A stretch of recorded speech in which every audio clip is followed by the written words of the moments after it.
Hello, and welcome to the BYU Library Family History webinar. We're so glad that you could join us today. I'm Rachel, and I'll be your host for this webinar. If you have any technical difficulties during the webinar, please use the chat box and I can address your concerns. You're also welcome to use the chat box during the webinar for comments, insights, and questions. However, all questions will be addressed at the end of the presentation. Our next webinar is on October 10th with Suzanne Hoffman on Mayhem on a Manifest. If you'd like to access a previous webinar, please visit our webinar index on our website or search on our YouTube channel. All of our webinars are recorded and uploaded by the next week for your convenience. We also post links to recordings and other updates on our Facebook and Twitter accounts.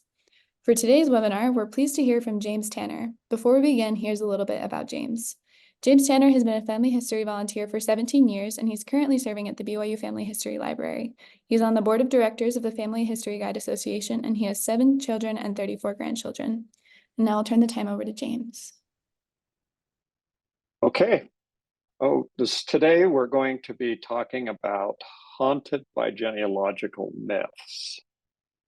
And I thought we'd have a mythical creature here to start out with.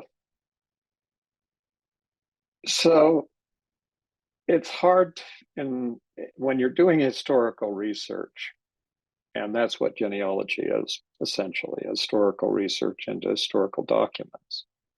And that is, it's sort of difficult to separate the folklore, urban legends, and myths from the truth. And so what this little diagram indicates is that there is a portion of our belief that is based on knowledge of the truth, and then there's a lot of truth out there, but a lot of what we think is true is not necessarily correct.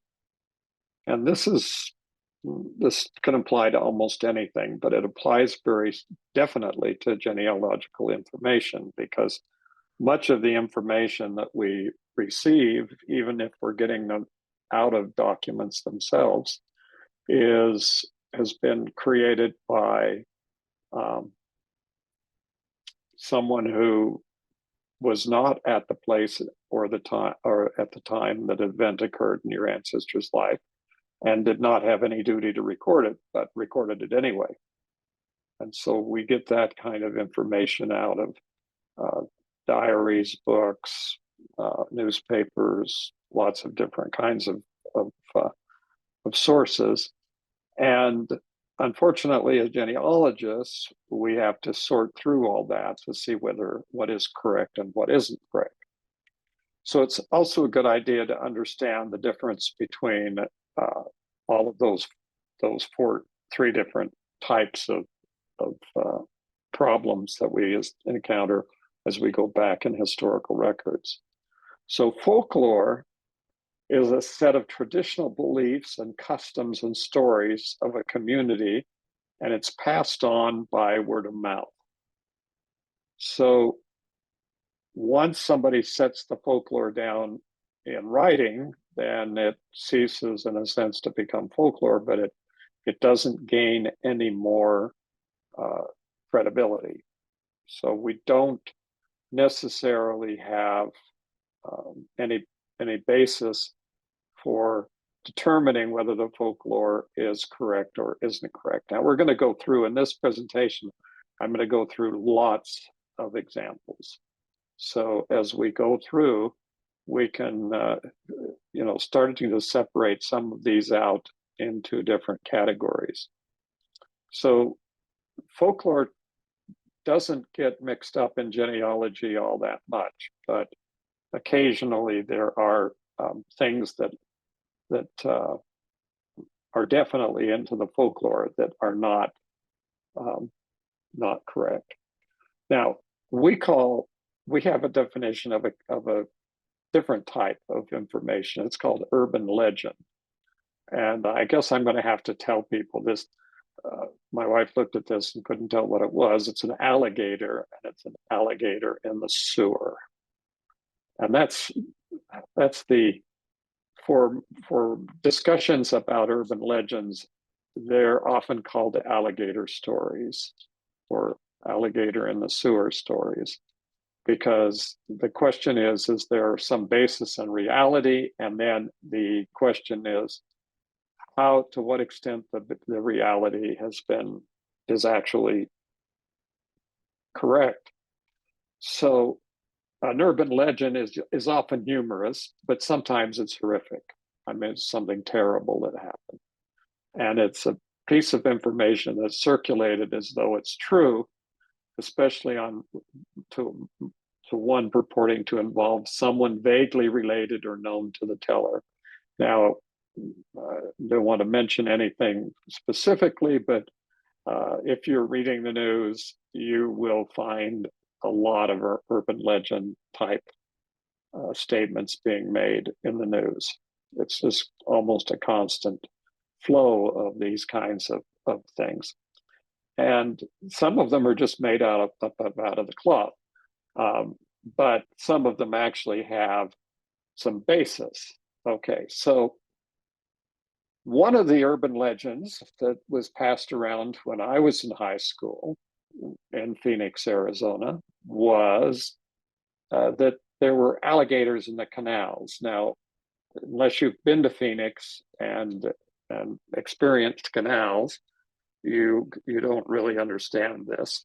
In Phoenix, is the only reason it exists is because of these canals that bring irrigation water down from the 5 large lakes that exist north of Phoenix. And so these canals run through neighborhoods, and they are usually cement lined channels. And you could think of them like a river, but they're very much controlled. They have head gates. They're used for irrigation purposes. But there was, in fact, and this is true, and it was something that I was even familiar with because I used to drive by this sign, and it says that Jack Adams had an alligator farm. Well, what happened is Jack Adams abandoned his alligator farm and left all of his alligators. And they happened to be next to a canal.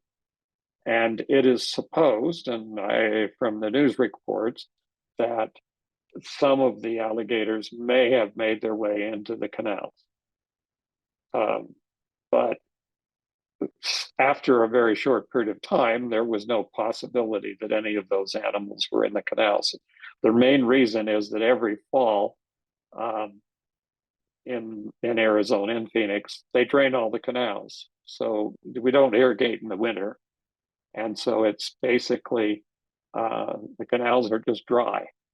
And of course, that wouldn't have worked. And you would have seen all the alligators if there were any, and it would have been obvious. So this is the kind of thing, though, that just kind of perpetuates itself. And that's why, as an urban legends are very, very much repeated.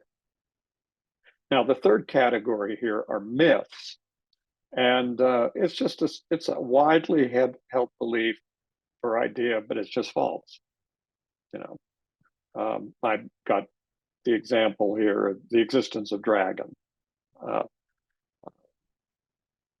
The fact that the earth is flat, that the flight to the moon by the Apollo program was all fake. All of those things are in the category of myths. They are things that are generated simply because somebody says something or somebody creates this something, and it passes on from time to time. So basically, there aren't anything. Now, genealogy seems to be a detractor for myths and for, in some cases, urban legends, but not as much. And in some cases, folklore gets incorporated, but that's pretty simple kind of thing. But the myths are tremendously persistent. Okay, so I'm going to kind of run through a list of these, and then I'll come back and explain each one in more detail. So it's kind of a two-part presentation, and one part of the presentation is that I will introduce the myths, and then in the second part of the presentation, I go through and explain the myths and why they're myths and why it isn't true. But one is, this is an obvious one, and it has created sort of a cottage industry among those who simply are kind of enamored with British royalty or European royalty and nobility. There's a difference, by the way. Royalty is kings and queens, and there's progenitors, their descendants and progenitors. Nobility is everybody else, all the dukes and all the land people and all the different types of awards that are given to certain people or recognition. So this kind of thing is attractive because in the past the nobles of Europe and royalty had crests, and that was heraldry is what the terminology that's used for this, and what it is they were marks because nobody could read or write. I mean, very few people, even the nobility, probably were not as adept at writing, and so putting your name on your armor or your suit or whatever you were wearing didn't work. But if you put your crest there, then everybody could see it and recognize the crest. So that was one way. So those kinds of things. The question is, can someone buy a crest today? And the answer is absolutely not, but we'll get into it. You can buy, anybody can draw one of these things. I mean, I could even create crests using artificial intelligence, generative imagery, and resell them, you know, and that would be that it has no more value than the value of any image that's created from with no basis. The next one that I think is very much common, and I run into this, I really do run into this one very, very frequently, and that is that the name was changed to Ellis Island. And there's a long kind of ongoing discussion online about this because in some cases, Ellis Island, they misspelled the names. And so that was a different issue. But the names were not changed at Ellis Island. And then there's this one, and it's all the records were destroyed. This encompanies courthouse fires, war, Chicago fire, St. Louis fire that burned the census records. And the answer to this is yes, records were destroyed. And one way they were destroyed was by fire. But it's easy to use this, by the way, to avoid doing the research. And so that's another discussion. This Three Brothers, I won't say anything much about that now, but this is not so common from people doing genealogy today. It is very common for people doing genealogy in the early 1900s and back into the 1800s. And you can find that fairly frequently. My ancestor was a Cherokee princess. Well, think about that. And you could substitute another Indian tribe for the Cherokee princess, but that's one you need to think about. Okay, so we're going to go into, and here's another one, and then we'll continue this for just a while. Our family always spelled our name. This requires explanation, so we'll see how that one works out. Our ancestor came over on the Mayflower, fought in the Revolutionary War, was a pioneer, was, whatever it was. And that's one of these things that has mythical quality, but maybe based in fact, and we'll see how that works. Our family is related to Abraham Lincoln, or take your pick. Any of the people out there that are famous, you can substitute that, and then you can hear about it. our ancestor was burned at the stake in the Salem witch trials. Okay, that's kind of a little bit of a specific one, but it is a type of myth that gets perpetuated frequently and drops down pretty regularly and is mentioned commonly. One here is more current, and this is genealogy is the second largest hobby in America. Uh, I'll talk about that more in a minute.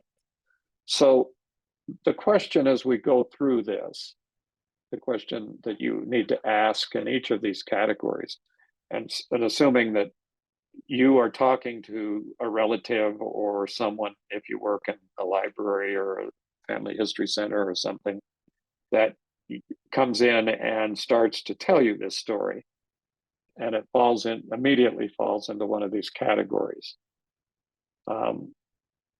Then how many of them are actually stories that could be resolved by research, by doing extensively more historical research? And that's the question, the kind of the underlying basic question for any of these particular problems. And here's a couple more, just for good measure. Genealogy and family history are two different pursuits. This is just a commonly held issue, and I'll get into more discussion. This one is more in the nature of a little bit of prejudice against old age people who have some years behind them. And this is, it would be heavily supported if you go to a large genealogical conference. So that's another question we'll talk about. And one that's come out recently is everything you need to find for your family is family history is online. Some of the large online genealogy programs would like you to believe that because they want you to use their resources to the exclusion of any other that exists. I can trace my ancestry back to Adam. It's amazing, really amazing how many times I've run into this, and I'll get into that. Takes a little bit more time. One that's just kind of come up to be lately is you don't need to be a genealogist to do family history. This one is a little bit interesting. And what I would kind of say, and I probably may repeat this, but I think it would be important to repeat it, is the definition of a genealogist is a person who does family history. So if you're doing family history, by definition, you're a genealogist. So it's hard to understand why you don't need to be a genealogist to do family history. This is more of an issue that shows some prejudice against people who are involved in genealogy. Okay, well, even more. Just think, there are even more. Genealogical research is easy. A few comments on that are probably very helpful. There might be a fortune waiting for me. Yeah. Learn all about your surname from online sources. I cannot tell you how many websites there are that will tell you the meaning of your name or your surname. And the questions about that I'll discuss. And the last, maybe near the end here, my genealogy is all done. And the answer to that is no one's ever been able to accomplish that. The only way your genealogy is done is if you have no records. And that doesn't mean it's all done. It just means there are no records. Okay. So let's kind of get into these a little bit more. There's many more, and this large garbage can illustrates how many more myths that there are probably floating around in the genealogical community. So going back, and this is where I'm going to get into discussing these in a little bit more detail, so that there's more understanding. And I thought it was important to first kind of get an idea of what I was talking about in the way of myths, and then what I would do would be to talk more specifically about each of those. So a coat of arms or a crest is a heraldic symbol traditionally granted to individuals or family to represent their lineage, achievements, and identity. In England, there is an actual office of the government that is established to go through this process. And I'm in taking this and understanding this position, it is entirely possible, I suppose, that there's some possible genealogical research that could be done that would put you in a position where you would be able to inherit or obtain an actual crest or coat of arms. And they were essentially given to individuals and not to somebody's surname. So the fact that your surname is some surname like Featherstone or something does not mean that your family has a crest or a herald. And that is kind of the issue that you get involved in here. And it's one of these areas that is not. It's more emotion and it's more kind of pride than it has to do directly with doing any kind of genealogical research. To the extent that someone is motivated by trying to discover the herald or crest of their family, that has some genealogical value. But otherwise, it's a kind of a nice to know if that was true. Okay. And it's not common as it was in the past. This was something that was just rampant among people who were seeking to connection to royalty and to nobility.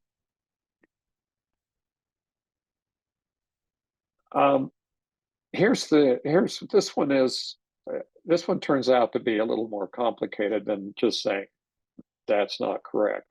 The answer to the question of whether or not your family's name was changed at Ellis Island is no, they were not. There was no systematic changing of names at Ellis Island. The reason why this comes about is people see their ancestor coming through Ellis Island with a Scandinavian or Russian, German, whatever name, and then immediately they pick up and have an English name. Well, that came from the motivation of the immigrants to blend in and not stand out in the populations. During the early part of the 1900s, if you had a German name during the World War I and during World War II, you were probably not very popular with your neighbors. So there was incentive in many cases of changing their names. Prejudice, if your family was Jewish and you came to America, it was in your interest to change your name so that you weren't advertising that fact to everyone who saw you and learned your name. So there's a lot of that. And the other part of it is that some of the names were not comprehensible. I mean, when people said their name, if they were from a country that was not well traveled, for instance, Lithuania or Estonia or the Eastern European countries, there's probably no chance that the name was ever spelled even vaguely the same way two times. And in addition to that, all surnames, very few surnames, uh, persist, were used consistently before 1850. So any kind of mid 1800s type of frame, if the name is changed, it's changed because simply that's what was happening in the 1800s and before that, and primarily due to the fact that that a greater percentage of the general population was illiterate, and because of that fact, they didn't know how their name was spelled. They were just taught how to sign their name. And if you've done any genealogy at all back before 1850, you'll have done invariably found documents where your ancestors signed with an X. That meant they didn't know how to spell or even know how to write their name. And so this is this is an interesting. It raises some interesting discussions, but by and large, the simple question to the answer to this question was no. They did not change names, so it's simply false. That's all it is. It's too complicated to discuss in just one little short phrase. Now, this one is all the records were destroyed. There's a category of counties in the United States of America that are called burned counties. And their burned counties means that their courthouse has been burned one or more times. And there is assumption here that all the records were destroyed. Well, I have a couple of responses to that I've kind of developed over the years. When I lived in Arizona, I lived primarily in Maricopa County, which is the largest county population-wise in Arizona. In fact, there are more people in Maricopa County than there are in the state of Utah, where I live now. So my question was, what would I lose of my own records if the courthouse burned down? Meaning the Maricopa County courthouse. Well, the answer to that was some records. Right now, today, if that were to happen, probably there would be almost minimal, if any, record loss, because the records aren't kept physically in the courthouse. They're kept online and accessible online. But historically, yeah, you would lose some documents. Now, the second kind of things question that I would ask people is if the courthouse burned where your ancestors lived, does that mean they never had to pay property taxes? And so if you think through that in just a short period of time, you'll realize that if the land and property records were lost, they needed to be reconstructed. And most genealogists are not aware of the fact that there has always been, since the very inception of people, Europeans coming to American continent, a secondary source of information about land ownership. There's always been people who have recorded land and property transactions apart from the records kept in the courthouse. So there are ways to reconstruct those records, and in the case of marriage records and land and property records, they're usually reconstructed. In addition to that, not all the records were kept in the courthouse. So burning the courthouse down did not destroy some, for instance, school records often, or city municipal records, or whatever other records, state records that were kept in some other location. But there was a great loss of the records, and it does make doing research a little more difficult. So some of this is true and some of this is false. And the fact that there's a difficulty, and I kind of, I have to say this because it happens, and I've even had it happen and been told to me recently. And that is when sometimes when you go and try to find records in a courthouse for from the courthouse staff who are really not paid enough to do the jobs, basically they may say, no, there's no records. They all got burned in a fire back in whenever that fire. So it's just kind of an avoidance of having to produce records. Now, in the case of some very specific record sets in the United States, probably the worst example is the St. Louis military personnel records that were destroyed by a fire and destroyed military personnel records from around 1819 up to around 1972. So there were tremendously destroyed, but those were not the only records of the military, and most and other records are available to reconstruct the military, those records that were lost. The other big record loss was the 1990 U.S. Census records, which are always attributed to a fire. Well, there was a fire, and part of the records were damaged and some destroyed. But there was the burden. Most of the records were not destroyed by fire. They were simply stored improperly.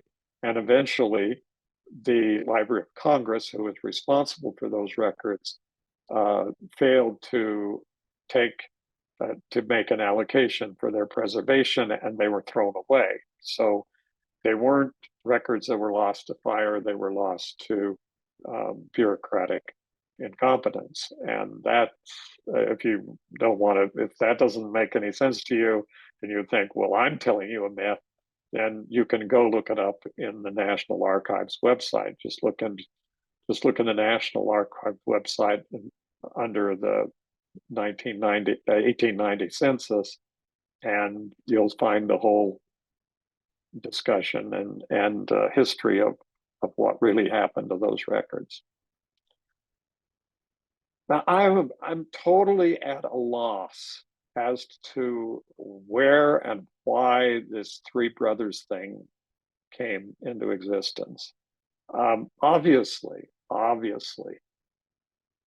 there were times when three brothers did come as immigrants. If there were three brothers in the family and they came to America, then three brothers came to America.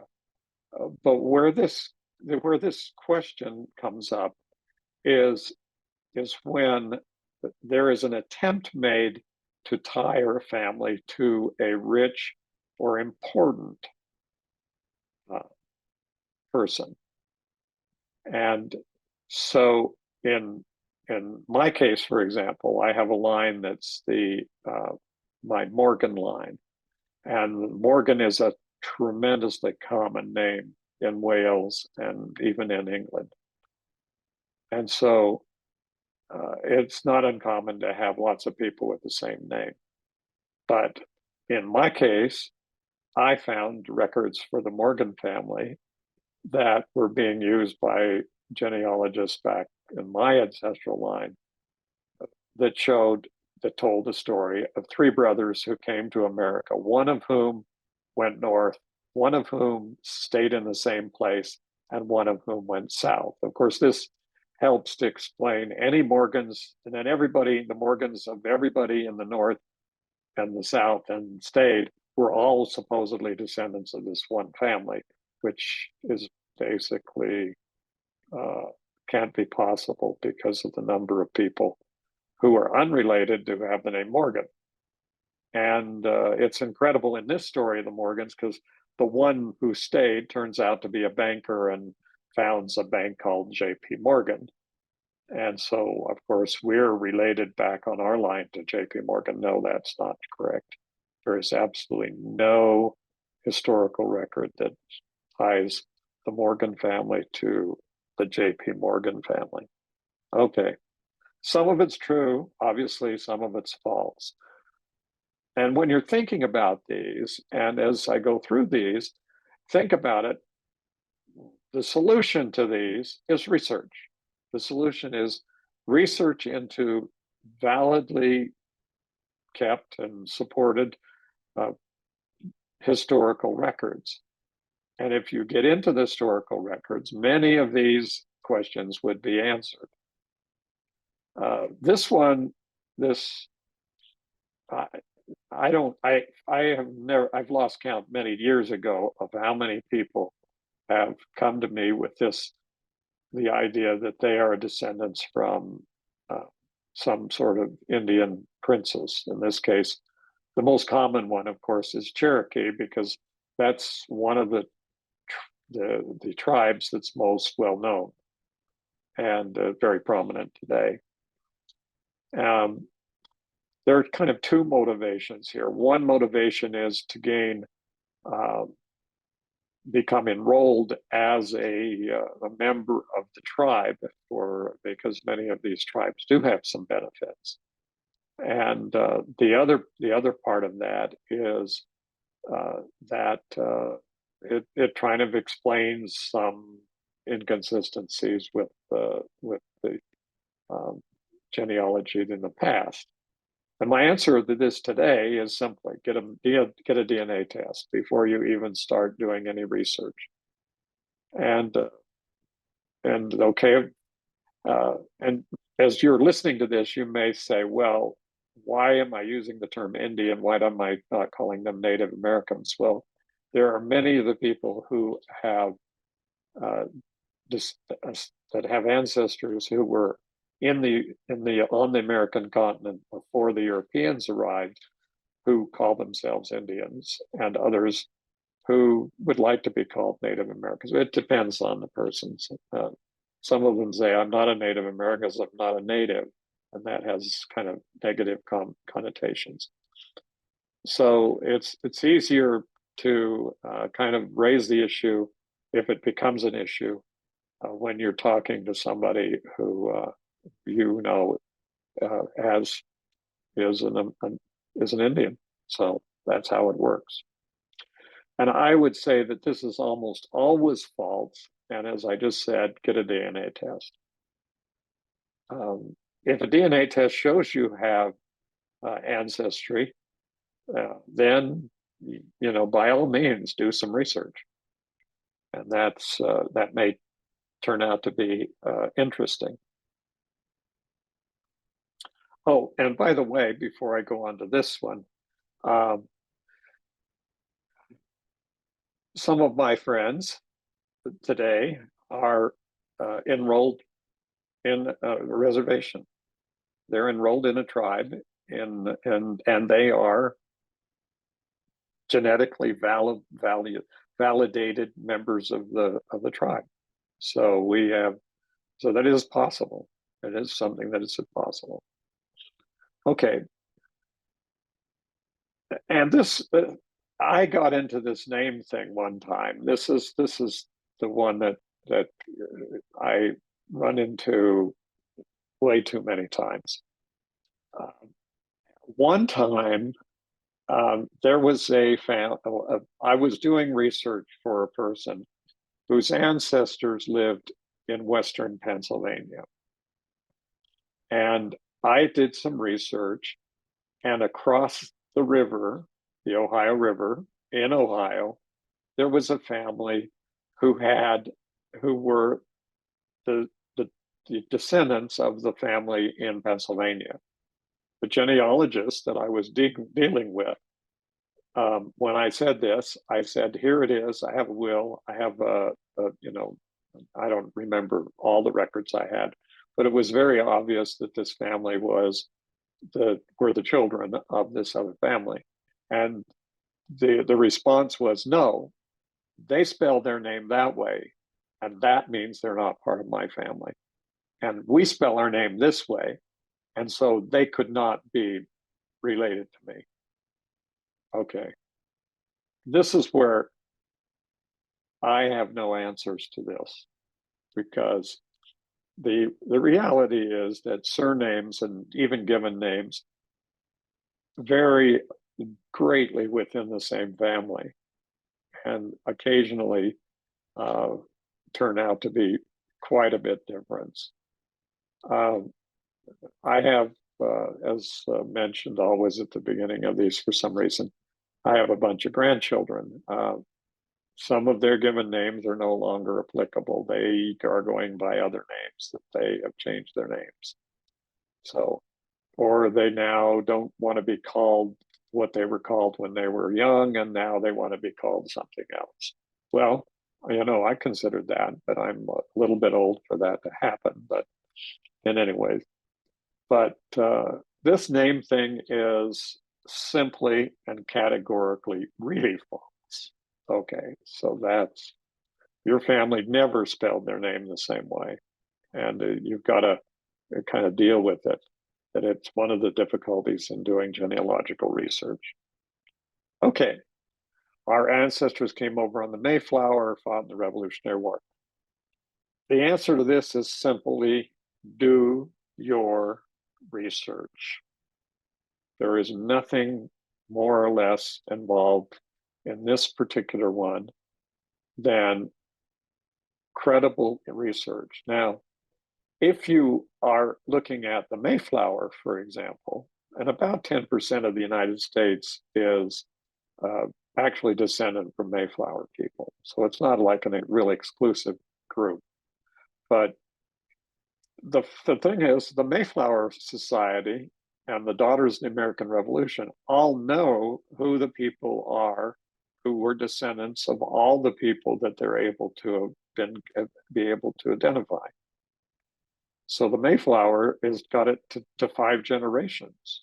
So if you think you're related to a Mayflower passenger, then all you have to do is tie into one of the people in all of those 5 generation books that they call the silver books that have been published for years that tell, after exhaustive and very expensive research, the descendancy of every one of the surviving Mayflower passengers. So those are the kinds of things that are really answered by research. And it's got nothing to do with yes or no or whatever. If your belief is that your family was descended from the Mayflower, then by all means start doing the research to verify that or not. This is similar. This is similar, but in case of not being a large group of people, this is, I mentioned the first time around, I mentioned Abraham Lincoln, but on this one, I'm decided I'd use Daniel Boone. And again, you can take your pick, whichever ancestor that you want to do. And the reason I came to use the example with Daniel Boone is that Daniel Boone's parents were Squire and Sarah Boone. And Sarah was a Morgan. So her name was Sarah Morgan. And obviously, since she was Sarah Morgan, we were related to Squire Boone and his wife. And so therefore, we were related to Daniel Boone. And this was one of the first, actually, the first early 40 plus years ago that I encountered in my genealogical research is this issue of being related to Daniel Boone. And I wouldn't have minded being related to Daniel Boone. I mean, I don't see any great, benefit from it, but it basically was been interesting. It took me about 15 minutes to find the actual parents and grandparents, etc., of Sarah Morgan, and so that was the end of the story. So once again, the answer to this one is like similar to many of these instances, is to do your research. It's time to get going with the research end of it. This one's pretty terrible, that our ancestor was burned at the stake in the Salem witch trials. Well, I mean, you can find that it's possible in anybody's genealogy that you're going to get into people who were involved in terrible, horrible, awful things that happened. the the Holocaust and World War II, the persecution of the South in the Jim Crow era. There's lots of times when things were very terrible. This was a terrible thing that happened in this particular in Salem, Massachusetts. But the interesting thing about this is none of the witches in the Salem trials were burned at the stake. No, they were hanged. And the answer is do your research. So if someone says that, and that's part of your mythological tradition, start researching. The research is possible. It's doable. The people are known. So do your research. So this is actually, and if you need it, there is a very specific article that I found. Well, there's lots of them, but the answering the question of were witches burned at the stake during the Salem witch trial.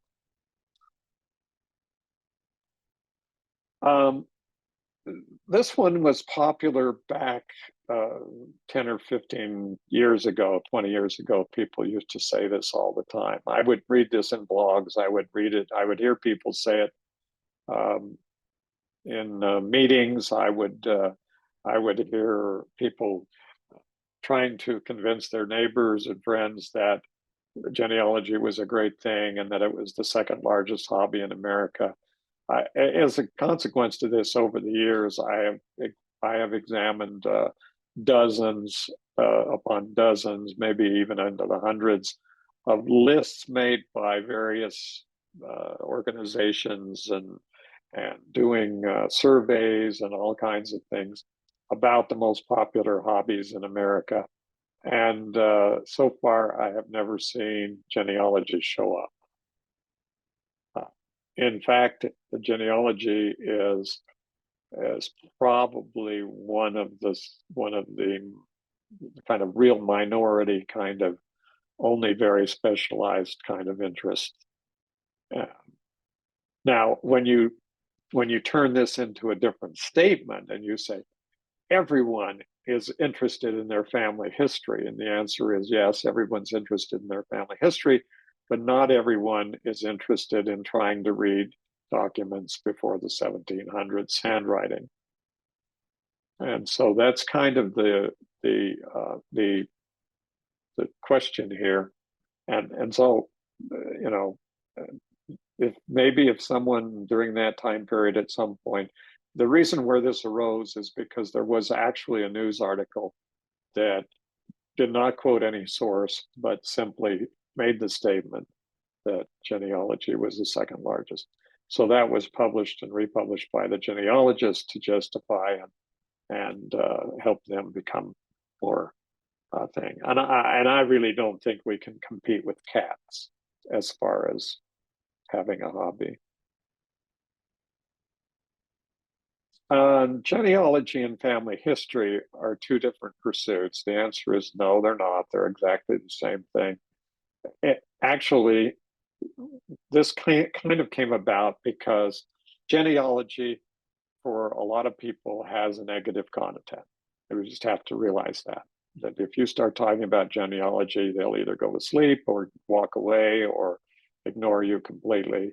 But on the other hand, family history is kind of more sanitized and easier to talk about. Well, the reality is that family history is what is called in England, and so everything in England, there's no term. There's very seldom a term of doing your genealogy. It's always doing your family history, even at the archives and every place else.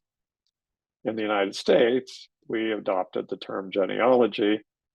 And around the world in the academic communities, genealogy has become the term used when we do.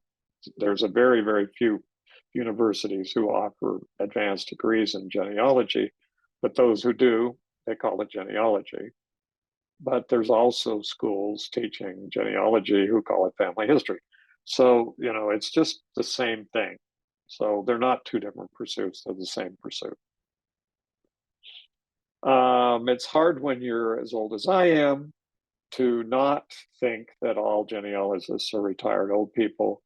Um, as a matter of fact, everybody's practically younger than I am, and so this would not apply because I know lots of genealogists who are tremendously talented researchers and at the top of the possibility of their genealogical abilities who are far younger. They're young enough to be my grandchildren.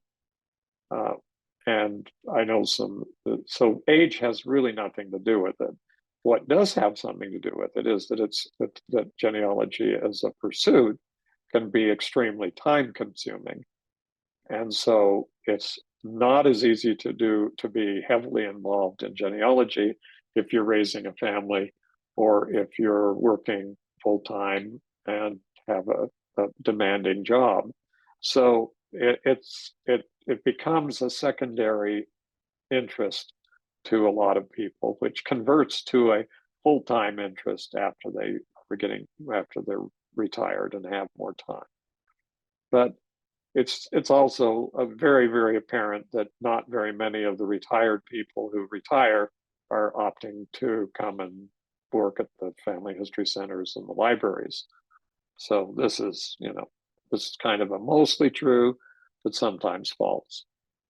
And like I said, alluded to earlier, if you go to a large conference, you'll think everybody is retired and old people because there's not that many younger people sprinkled in. Everything you need to find for your family history is online. This presupposes that every document that's of a value from genealogical standpoint has been digitized. The answer is, at one point in time, I began to think that because there were so many digitized, billions and billions of digitized records, that was probably correct, and I became totally unaware of how limited that belief was when my wife and I went to the Maryland State Archives on a mission for the Church of Jesus Christ of Latter-day Saints to digitize records for family search, and we spent the whole year digitizing them, and our guess was in the neighborhood of 2 million records, and they were probate records existing in the archives, the Maryland State Archives. And just the probate records were just barely beginning to get digitized. And there was essentially the bulk of what was in the Maryland State Archive that was not yet digitized. So that issue depends on what you need, because if you don't need to go into these other kinds of records, or you're not willing to, then you may be able to find a lot of information online. But if not, you're going to be going out and finding the original records wherever they're kept. I can trace my ancestry back to Adam. I just think everybody who has any kind of belief that you can trace any ancestry back past about 600 AD, in even the most limited cases, unless you're Chinese or Japanese and have a family book that's been passed down for 500, 1,000 or 1,500 years, your ancestry, you need to do a DNA test. That'll give you a little bit more understanding of how many people you're related to, and that there is probably little possibility of ever finding a pedigree that goes back very much further than a few. Maybe some types of DNA tests may be able to go back a few hundred years, but for individual people, it's not very common. You don't need to be a genealogist to do family history. I already mentioned the whole problem here. Genealogist is a family historian, and family historians are, by definition, genealogists. And so saying that you don't need to be a genealogist is simply a inaccurate statement that says you don't have to learn how to do genealogy in order to become adept at finding your ancestors, that you can do it all simply online, and that it's all going to be provided for you, and that it's all correct and you don't have to worry about it. And that's not any way to do it. And I guess my answer to that, if you think you're a family historian and you're not a genealogist, you are one. So don't worry about it. With all the online family trees, there's no need for a desktop genealogy program. I don't think I mentioned this previously, but the answer to this is it depends. And it could be the basis for an entire hour-long webinar, even multi-webinars on this subject. But the reality of it is that it's up to you to make that decision. If you want to keep your information on your basic computer, the question that really at the core of this one is that some people feel that genealogy is somehow private. And the answer to that is dead people do not have privacy. And you are sharing it with all of those people who are descendants of your ancestors. And so there is nothing you can come up with that needs to be private at all. And it's usually the questions revolve around family problems and criminal issues and all sorts of things that are bad. And the answer is you can keep them private if you wish, but if you discovered them in historical documents, then I am going to discover them in the same historical documents. So that's kind of hard to say. Okay, anybody who thinks it's easy could spend an hour with me and they'll be dissuaded as to whether or not it's very easy. Now, because it isn't easy doesn't mean it isn't enjoyable and ever. My statement over the years has always been, if it weren't, I would say, tremendously difficult, it would never have kept my attention for all these years. If it was too easy, why would I think it was helpful, or why would I do it? And the fact that it takes so many different kinds of skills is simply a record of how easy it. And I say about that, I say, you wish it was easy. There might be a fortune waiting for me. Haha, you wish. You need to go back and read the history of genealogy. There are histories. You can do a search online and start reading about how there are books. And as you understand that, you'll understand that genealogy originated as a money-making proposition from people who were scam artists.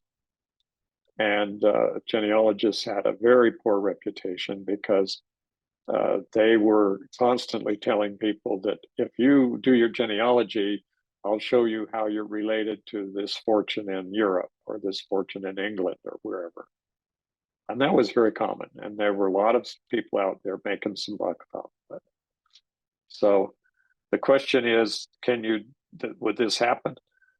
Very occasionally, yes. The answer is there are times when genealogical research discloses heirs to maybe not vast fortunes, but inheritances that otherwise would not have any person receive it.